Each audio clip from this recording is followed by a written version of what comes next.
Self care ചെയ്ത് സുന്ദരികളായി നടക്കാൻ ഇഷ്ടപ്പെടുന്ന പെണ്ണുങ്ങളുടെ കാലമാണിത്. അപ്പം ഈ ഒരു കാര്യം കൊണ്ട് പോപ്പുലർ ആയിട്ടുള്ള ഒരുപാട് കാര്യങ്ങളിലൊന്നാണ് പെഡിക്യൂറും മാനിക്യൂറും ചെയ്ത് ജെൽ നെയിൽ പോളിഷ് ഇടുന്നത്. ഒരു കാര്യം പറയട്ടെ, ഒന്ന് ചെയ്താലുണ്ടല്ലോ പിന്നെയും പിന്നെയും നമുക്ക് ചെയ്യാൻ തോന്നും.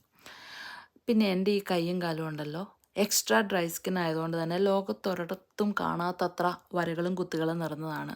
ഞാൻ ചെറുപ്പം തൊട്ട് കാണുന്നതുകൊണ്ട് ഇതുമായിട്ട് യൂസ്ഡ് ആണ്. പക്ഷേ ആദ്യമായിട്ട് കാണുന്നവർക്കൊരു വൃത്തിയില്ലായ്മ ഫീൽ ചെയ്യും. പക്ഷേ ഈ വരകളൊക്കെ നമുക്ക് ജന്മനാ ഉള്ളതായതുകൊണ്ട് മാറ്റാൻ പറ്റില്ല. പിന്നെ ഒരുപാട് ക്രീമൊക്കെ തേച്ചാണ് ഞാൻ ഈ ഡ്രൈനെസ് ഒന്ന് കൺട്രോൾ ചെയ്യുന്നത് കേട്ടോ.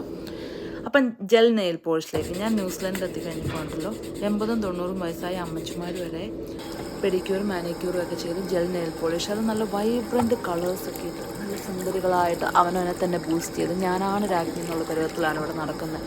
ഇത് കാണുമ്പോൾ നമുക്കും ഒരു കൊതി, കൊള്ളാമല്ലോ. അങ്ങനെയാണ് ഞാൻ ആദ്യമായിട്ട് ഈ പരിപാടി ചെയ്യുന്നത്.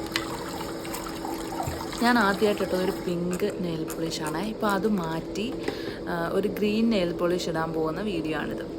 അപ്പോൾ ഇപ്പോൾ എന്നാ ചെയ്യുന്നതെന്ന് വെച്ചാൽ, ആദ്യം ഇവർ ഡ്രില്ല് ചെയ്ത് ആ പിങ്ക് നെയിൽ പോളിഷൊക്കെ കളയും. അപ്പം നിറയെ പൊടിയൊക്കെ പറക്കും കേട്ടോ. ഇവരൊക്കെ മാസ്ക് വെച്ചാണ് ഇത് ചെയ്യുന്നത്.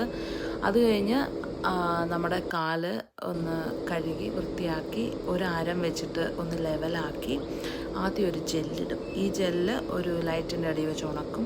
അത് കഴിഞ്ഞ് ഇവർ നമുക്ക് കളർ പാലറ്റ് തരും. ആ കളർ പാലറ്റിൽ നിന്ന് ഇഷ്ടമുള്ള കളർ നമുക്ക് സെലക്ട് ചെയ്യാം. അപ്പോൾ ഞാൻ സെലക്ട് ചെയ്തത് ഗ്രീനാണ്. എന്നിട്ട് ഇവർ ഈ ഗ്രീൻ നെയിൽ പോളിഷ് ഇടും.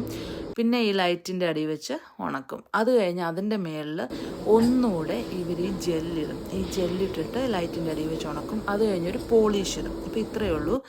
നമ്മുടെ തന്നെ നഖത്തിലാണ് ചെയ്യുന്നത്. ഈ ജെൽ നെയിൽ പോളിഷ് ഒരിക്കലും പൊളിഞ്ഞു പോകത്തില്ല. അതുപോലെ എൻ്റെയൊക്കെ ഡ്രൈ സ്കിൻ ആയതുകൊണ്ട് തന്നെ നഖത്തിനൊട്ടും കട്ടിയില്ല. അതിങ്ങനെ പൊട്ടിപ്പോകും. ഇതിട്ടാൽ പിന്നെ നഖം പൊട്ടിയൊന്നും പോകത്തില്ല. പിന്നെ നല്ല വൃത്തിക്കിരിക്കും. അപ്പം സെൽഫ് കെയർ ചെയ്യാൻ ഇഷ്ടമുള്ളവർ ഒരിക്കലെങ്കിലും ഇതൊന്ന് പരീക്ഷിച്ച് നോക്കേണ്ടതാണ്. പക്ഷേ ഒരിക്കൽ പരീക്ഷിച്ചാൽ നമ്മൾ പിന്നെ ഇതിന് അഡിക്റ്റഡ് ആയി പോകും. അതാണ് വേറൊരു കാര്യം. എന്നാലും ഒരു ജീവിതമല്ലേ ഉള്ളൂ അല്ലേ?